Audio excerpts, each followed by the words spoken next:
ভারতের বিরুদ্ধে টু শব্দটি পর্যন্ত শেখ হাসিনা করতে দেয়নি। নানা ধরনের কর্মকাণ্ডের মাধ্যমে বাংলাদেশটাকে মোদির পদতলে সঁপে দিতে চেয়েছিল। আল্লাহ রশিদ রহমত ছাত্র জনতার অভ্যুত্থানের মধ্যে দিয়ে এই লেন্দুক যুদ্ধকে ঠেকানো গেছে বলে বাংলাদেশ হয়তো বেঁচে থাকার স্বপ্নটা নতুন করে দেখছে।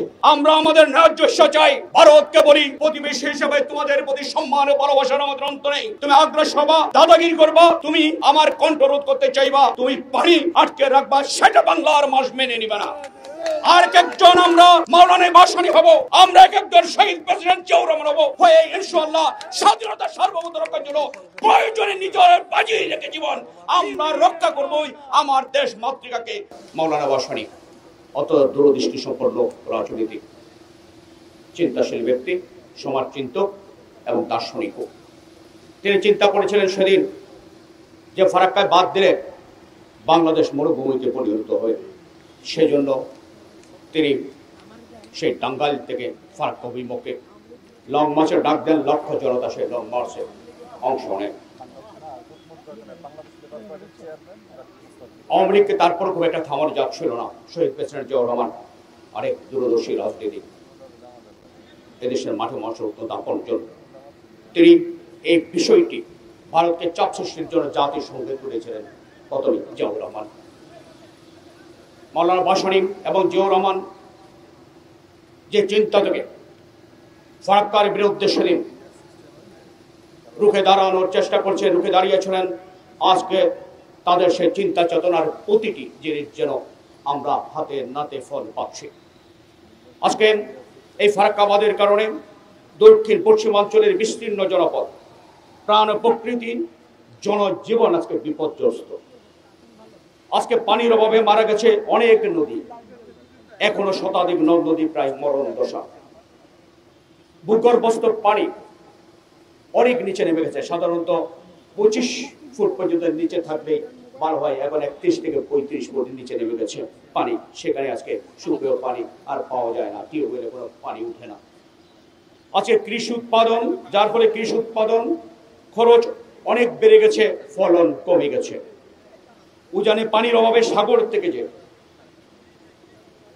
লোনা পানি আসছে তা ক্রমেই জমির উর্বরতাকে হ্রাস করছে।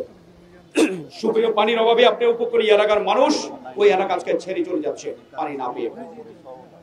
বিলুপ্ত হচ্ছে বহু প্রজাতির মাছ, এখন বহু প্রজাতির মাছ সেখানে কিন্তু আপনার পাওয়া যায় না।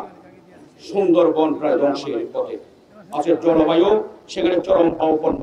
আজকে ফারাক্কা এলাকায় যান, দেখবেন যে সেখানে গরমে সেখানকার জমিগুলো ফেটে চৌচির হয়ে গেছে।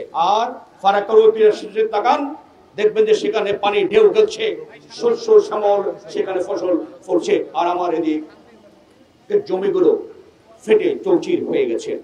এমনি একটি অবস্থায় আজকে তৈরি হয়েছে, যার জন্য সেদিন মাওলানা ভাসানী জিয়াউর রহমান এটা প্রতিরোধ করে তুলেছেন, দেশনেত্রী বেগম খালেদা জিয়া করেছেন। দুর্ভাগ্যজনক হলো সত্য, আমরা তারা যে প্রতিবাদ করে রুখে দাঁড়িয়েছিলেন সেটা আমরা ধরে রাখতে পারিনি। কেন পারিনি?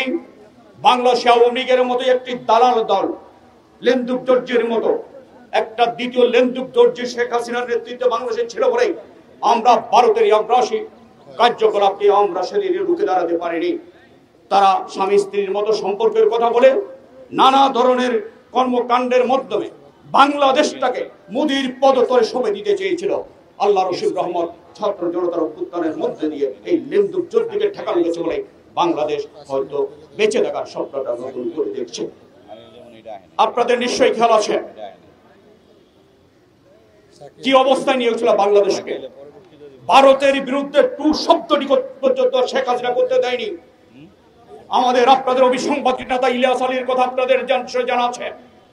ইলিয়াস আলী টিপাই অভিমুখে যে বাদ দেওয়ার কথা শেখ হাসিনা চিন্তা করেছিল, তার বিরুদ্ধে একটি লং মার্চ করেছিলেন। এই লং মার্চ করার পর পরে ইলিয়াস আলীকে গুম করে ফেলা হয়। আজ পর্যন্ত ইলিয়াস আলীকে আমরা আর পাইনি। আপনাদের নিশ্চয়ই খেয়াল আছে বুয়েটের সেই মেধাবী ছাত্র আফরার ভাইদের কথা। তিনি একটা স্ট্যাটাস দিয়েছিলেন ভারতের আগ্রাসী কার্যকলাপের বিরুদ্ধে। 3টা কথাই তিনি তুলে ধরেছিলেন সমাবেশে, আমি সেটা উল্লেখ করতে চাই না। এর পরপরই কি নির্মম, নিষ্ঠুর, নির্দয় ভাবে হীরের টুকরো এই সন্তানটিকে কিভাবে খুঁচিয়ে খুঁচিয়ে নির্মম ভাবে হত্যা করেছে আমরা সেটা দেখেছি। এইসব হত্যা কাণ্ডগুলো হয়েছিল আওয়ামী লীগ এবং ভারতের যৌথ প্রযোজনায়। এই ভারত এবং হাসিনার যৌথ প্রযোজনায় এবং হত্যা করা হয়েছিল। অসংখ্য কথা বলতে পারি, আপনাদের নিশ্চয়ই খেয়াল আছেন 2020 সালে স্বাধীনতার সুবর্ণ জয়ন্তী উৎসবে নরেন্দ্র মোদীকে এখানে প্রধান অতিথি করা হলো।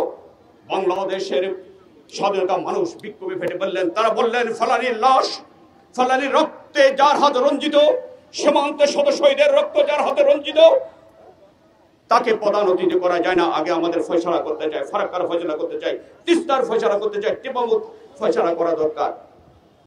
সেদিন একটা স্ট্যাটাস দিয়েছেন 3 জন মেধাবী ইঞ্জিনিয়ার, তাদের নাম দেশে খেয়াল আছে মাসরুর আনোয়ার চৌধুরী, আসিফ ইফতেখার রিবাত এবং কাউসার আলম ফরহাদ। এই 3 জন ইঞ্জিনিয়ারকে গুম করে দেওয়া হয়েছিল। অবশেষে দীর্ঘদিন পর মৃত্যুর মুখ থেকে তারা ফিরে আসেন। এভাবে ভারতের বিরুদ্ধে একটি শব্দ পর্যন্ত উচ্চারণ করতে দেয়নি বাংলার নতুন নেতৃত্ব যে শেখ হাসিনা। আজকে বাংলাদেশ ঘুরে দাঁড়িয়েছে, আজকে বাংলাদেশ ফ্যাসিবাদ মুক্ত হয়েছে। আমরা চাই আমাদের স্বাধীনতার সার্বভৌমত্বকে সমুন্নত রাখতে। আমরা চাই বাংলার মাটিতে যেন আর কোন লেন্দুকদের জন্ম না হয়। আমরা আমাদের ন্যায্য চাই। ভারতকে বলি, প্রতিবেশী হিসেবে তোমাদের প্রতি সম্মান ও ভালোবাসার আমাদের অন্ত নেই। তুমি আগ্রাসী হবা, দাদাগিরি করবা, তুমি আমার কণ্ঠরোধ করতে চাইবা, তুমি পানি আটকে রাখবা, সেটা বাংলার মানুষ মেনে নিবে না।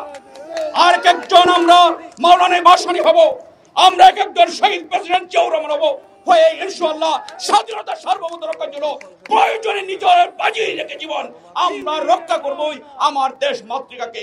সে শপথ গ্রহণ করুন। আজকের এই দিনে সে শপথ গ্রহণ করলে দিবসটি সার্থক হবে।